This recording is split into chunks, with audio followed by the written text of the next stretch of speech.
샬롬 3월 16일 토요일 하나님 나라를 시작하는 말씀 묵상 시간입니다.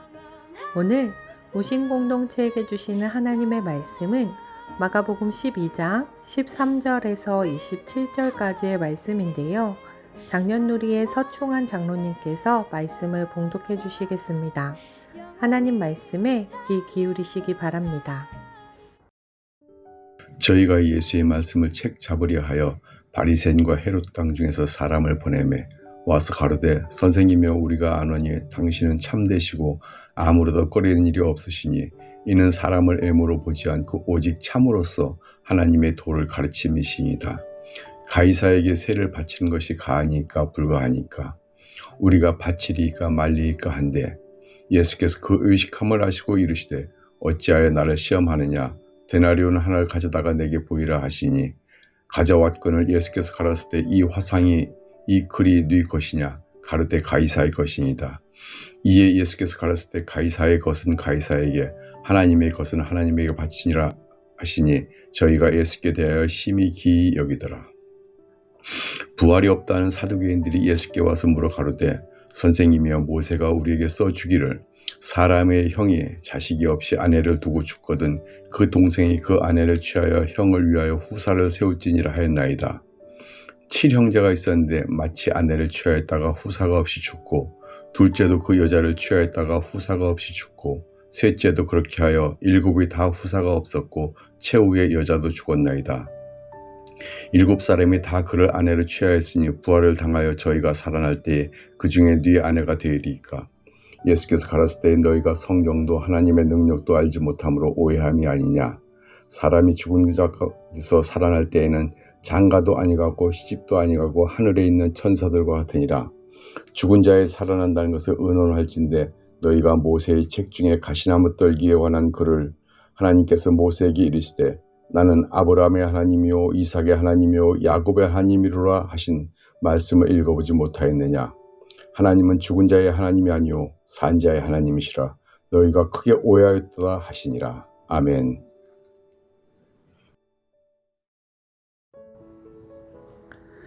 유대 종교자들은 예수님을 어떻게든 잡기 위해 혈안이 되어 있습니다. 바리새인과 헤롯 당이 예수님을 책잡기 위해 예수님께 질문합니다. 여기에서 책 잡는다는 말은 덫을 가지고 짐승을 생포할 때 쓰는 용어로 예수님을 잡기 위해 함정을 놓은 것이었습니다. 그 질문은 세금에 대한 것이었습니다. 당시 세금은 유대인들에게 대단히 민감한 주제였습니다. 여기에서 말하는 세금은 유대인이 해마다 로마 정부에 바치는 인두세를 말하는 것입니다. 인두세는 이스라엘이 로마에 정복되었음을 시인하는 행위였습니다. 그러하기에 안 낼 수는 없지만 내면서도 늘 수치를 맛봐야 했습니다. 이렇게 민감한 세금에 대해 예수님께 질문을 한 두 부류, 바리새인과 헤롯 당은 너무나 다른 부류의 사람들이었습니다. 바리새인들은 율법을 중요하게 생각하며 스스로 자신들을 구별하였고 죄인과 세리, 특히 세리는 동족의 피를 빨아 로마를 배불리는 자들로 여겨 경멸하였습니다. 당연히 로마에 세금을 내는 것을 반대하는 집단으로 대표되었습니다. 헤롯 당은 친로마적 상류층으로 로마에 대한 납세에도 충실하였고 메시아 운동에 반대했습니다. 이처럼 바리새인과 헤롯 당은 정치적으로나 종교적으로 너무나 다른 집단이었음에도 불구하고 예수님을 책잡으려는 목적으로 함께 질문했던 것이었습니다. 그들 생각에 자신들의 함정을 절대 벗어나지 못할 거라 확신하며 예수님께 질문합니다. 예수님이 세금을 내지 말라고 하면 로마는 예수를 무력혁명가로 몰아 처형해버릴 것입니다. 세금을 내라고 하면 로마 황제의 통치를 인정하는 셈이 되기 때문에 하나님께서 진정한 왕이시라는 예수님의 가르침은 허사가 되고 맙니다. 예수님은 그들의 질문의 의도가 시험이라 규정하시며 데나리온 하나를 보이라 말씀하십니다. 데나리온에는 로마 황제의 흉상이 새겨져 있었습니다. 동전에 새겨진 형상과 글이 누구의 것이냐 예수님께서 질문하셨습니다. 당연한 듯이 가이사의 것이라 대답한 사람들에게 예수님은 다시 말씀하십니다. 가이사의 것은 가이사에게, 하나님의 것은 하나님께 바치라 말씀하셨습니다. 이 말씀의 뜻은 이 세계의 진정한 주인이 가이사가 아닌 하나님 한 분뿐이라는 것이었습니다. 하나님만이 참된 주인인 세상에서 가이사는 하나님의 허락 아래 아주 적은 부분을 맡아 가지고 있으니 이 조그만 것, 곧 가이사의 초상이 새겨져 있는 데나리오는 가이사에게 주라는 뜻입니다. 하지만 너희 인간의 심령 깊은 곳에는 로마 황제의 형상이 아닌 하나님의 형상이 새겨져 있으므로 너희의 삶 전체는 마땅히 진짜 주인이신 하나님께 드려야 한다 말씀하신 것입니다. 그들은 세금은 가이사에게 잘 바치면서도 마땅히 하나님께 드려야 할 삶은 드리지 않았습니다. 탐심으로 가득했고 마땅히 복종해야 할 말씀에는 복종하지 않았습니다. 예수님은 외식하는 그들의 이러한 삶의 모습을 꼬집으시면서 대답해 주신 것입니다. 하나님이 주인이신 하나님 나라는 하나님의 형상이 새겨진 사람들이 살아가는 나라입니다. 그 세상은 지금의 세상과 전혀 다른, 또 그것을 훨씬 뛰어넘는 완전 새로운 세상입니다. 그 나라에서는 권력이 아닌 섬김과 나눔이 주도하는 나라입니다. 그러하기에 예수님께서는 이스라엘 왕궁 로마를 점령하신 것이 아니라 십자가에서 죽으시며 자신의 사랑을 보여주셨습니다. 그러하기에 예수님의 뒤를 따라가는 사람들은 하나님만이 주실 수 있는 진정한 기쁨과 만족을 누리게 됩니다. 우리는 대한민국에서 살아가지만 대한민국이라는 나라를 뛰어넘는 하나님 나라를 살아가는 사람들입니다. 하나님 형상이 새겨져 있는 하나님 나라의 백성으로서 하나님께 내 삶을 드려야 하는 사람들입니다. 이 땅에서 하나님 나라를 꿈꾸며 살아가야 합니다.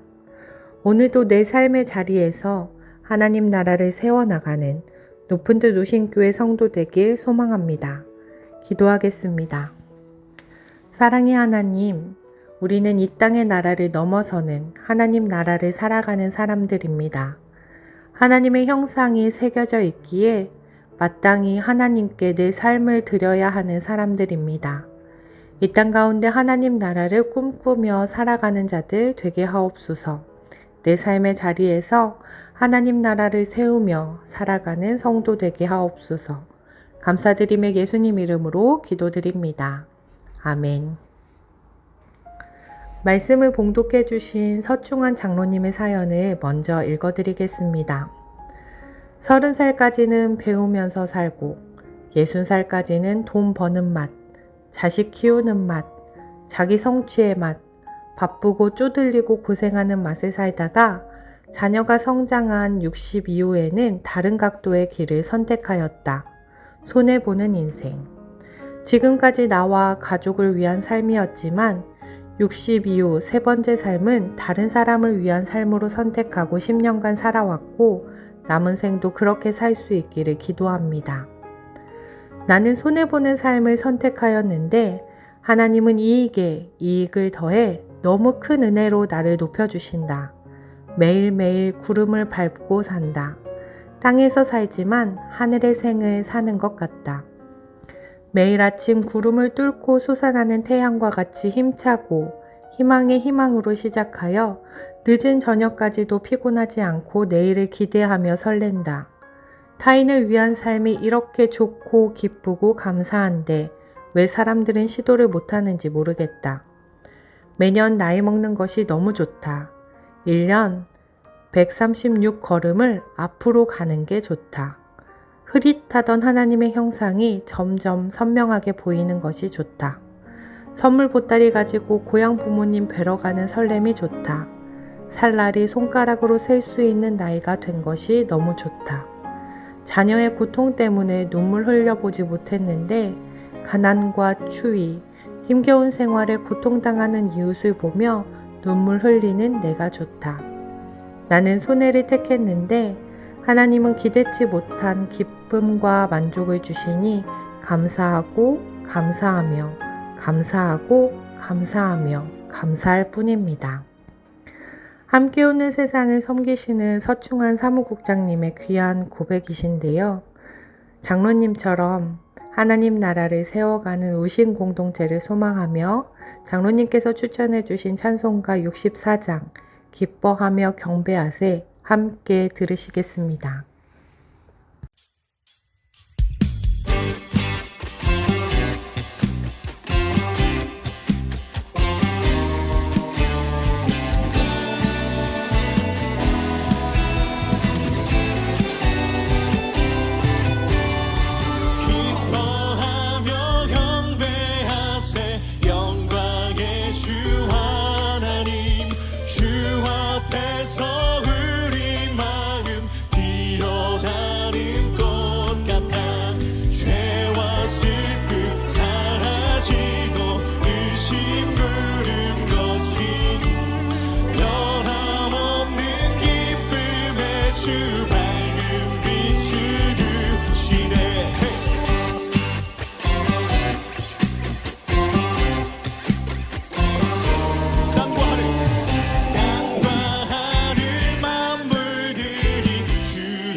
우리 예배 가운데 이름을